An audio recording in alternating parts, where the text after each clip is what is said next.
خلوص ہیں ان کی تحریروں میں، ان کی شاعری میں درد اور غم ہے، ترنم ہے، اور سادگی کی بدولت ان کی غزلیں جو ہے نا دل پر اثر کرتی ہیں۔ ان کی شاعرانہ عظمت کا اعتراف، اس کی شاعرانہ عظمت، اس کے جو ہے نا تحریروں کو، اس کی شاعری تحریروں کو ان کے ہم اثر، ان کے موجودہ دور کے شعراء بھی کرتے ہیں، مانتے ہیں، انہیں سراہتے ہیں۔ مولوی عبدالحق ان کے بارے میں کہتے ہیں کہ آپ سرتاج شعرائے اردو ہیں، میر تقی میر کو کہتے ہیں۔ میر کی تصانیف میں، میر کی کتابوں میں ان کی ایک خود نوشت ہے، ان کی اپنی زندگی کے حالات ہیں اس میں، اس کا نام ہے ذکر میر، اور ایک تذکرہ نکات الشعراء ہے، ایک فارسی کی کتاب ہے، 6 اردو میں دواوین ہیں، 6 اور ہیں کتابیں شامل اس کی۔ یہ تھے میر تقی میر۔ اب ان کی جو ہے نا غزل کی طرف آتے ہیں عزیز طلبہ۔ غزل میں ہستی اپنی حباب کی سی ہے، یہ نمائش سراب کی سی ہے۔ ہستی زندگی کو کہا گیا ہے، سراب ہستی اپنی حباب کی سی ہے، حباب پانی کے بلبلا، یہ نمائش، یہ دکھاوا سراب کی سی ہے، یہ دکھاوا ہے زندگی، یعنی کہ سراب دھوکہ ہے۔ شاعر اس میں زندگی کا ایک فلسفہ بتا رہے ہیں۔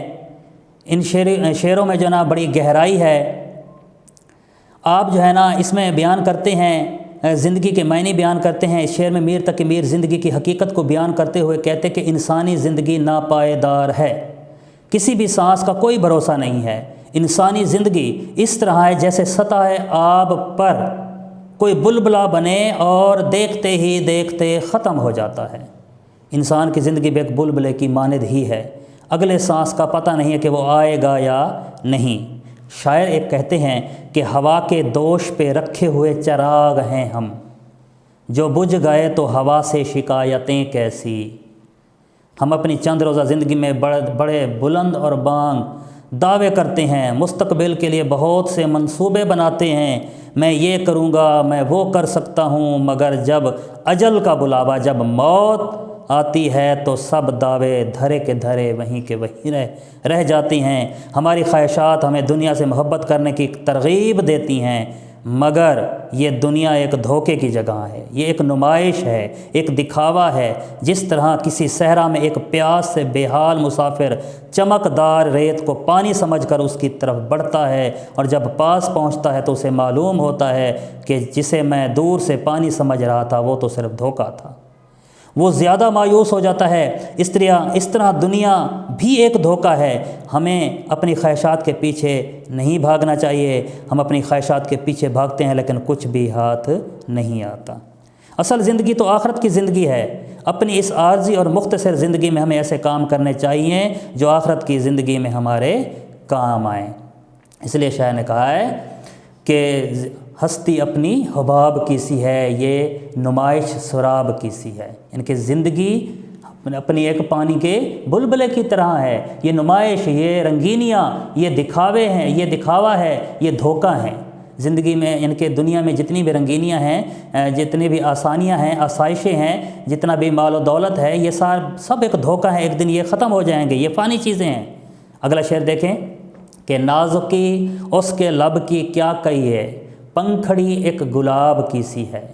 میں نے آپ کو عزیز طلبہ بتایا ہے کہ غزل میں ہر شعر کا اپنا ایک مفہوم ہوتا ہے۔ یہاں پر شاعر نے اپنے محبوب کے کچھ عضو کی تعریف کی ہے، اور وہ عضو ہے لبوں کی تعریف کرتے ہیں۔ مشکل الفاظ کے معنی دیکھ لیتے ہیں کہ نازو کی نزاکت کو کہتے ہیں، نازو کے اس کے لب کی کیا کہیے، لب ہونٹ کو کہا گیا ہے، پنکھڑی پھول کی پتیوں کو کہا گیا ہے۔ مفہوم کی طرف ذرا آتے ہیں کہ محبوب کے نازک ہونٹوں کی کیا تعریف کروں کہ وہ پھول کی پتی جیسے نرم اور نازک ہیں۔ تشریح ہے کہ شاعر اپنے محبوب کے خد و خال کی تعریف میں مگن ہیں۔ مختلف شاعروں نے اپنے مجازی محبوب کے اعضائے جسمانی کو مختلف چیزوں سے تشبیہ دے کر ان کے حسن کو اجاگر کیا ہے۔ میر تقی میر بھی اپنے محبوب کے ہونٹوں کو گلاب کی پتی سے تشبیہ دیتے ہوئے کہہ رہے ہیں کہ جس طرح گلاب کے پھول کی پتی نرم و نازک اور سرخ ہوتی ہے، اس میں نزاکت اور بانک پن ہوتا ہے، اسی طرح میرے محبوب کے ہونٹ بھی نرم و نازک اور سرخی لیے ہوئے ہیں۔ اس شعر کا ایک مطلب یہ بھی ہے، ایک اور مطلب ذرا دیکھیں کہ شاعر اپنے محبوب کو نرم گفتار قرار دیتا ہے۔ شاعر کے کہنے کا مطلب یہ ہے کہ ہمارے لفظوں کی ادائیگی ہمارے ہونٹوں کی مرہون منت ہے۔ میرا محبوب جب بات کرتا ہے تو اس کے الفاظ میرے کانوں میں رس گھولتے ہیں، اس کی باتیں پھول کی پتیوں جیسی نرم و نازک ہیں، ان میں کسی قسم کی تلخی شامل نہیں ہے۔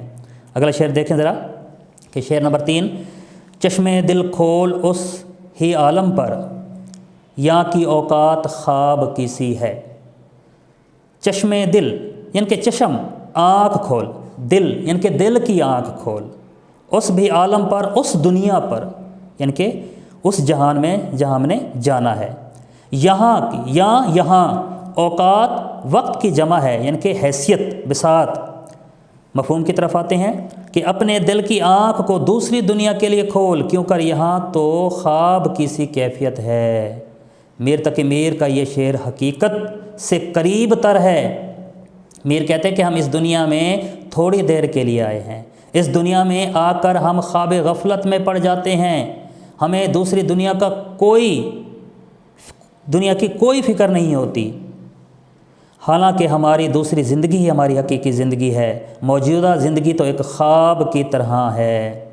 خواب کے بارے میں کہا جاتا ہے کہ اس کی تعبیر الٹ ہوتی ہے۔ اگر کوئی خواب میں دیکھے کہ وہ ہنس رہا ہے تو خواب کی تعبیر بتانے والے بتاتے ہیں کہ وہ جاگنے پر روئے گا۔ یہی حال اس دنیا کا ہے کہ اگر ہم اس دنیا میں اللہ تعالیٰ کے احکامات کو بھول کر عیش و عشرت میں مگن رہیں گے تو دوسری دنیا میں اس کا اجر ہمیں اچھا نہیں ملے گا۔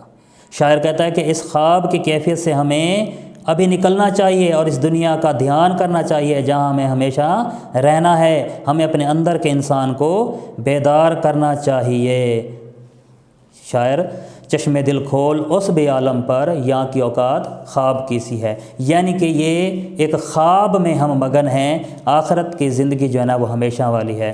عزیز طلبہ، آج ہم نے 3 شعروں کی تشریح کیا ہے، انشاءاللہ باقی شعروں کی تشریح ہم اگلے لیکچر میں کریں گے۔ تب تک کے لیے اللہ حافظ، خدا آپ کا حامی و ناصر رہے۔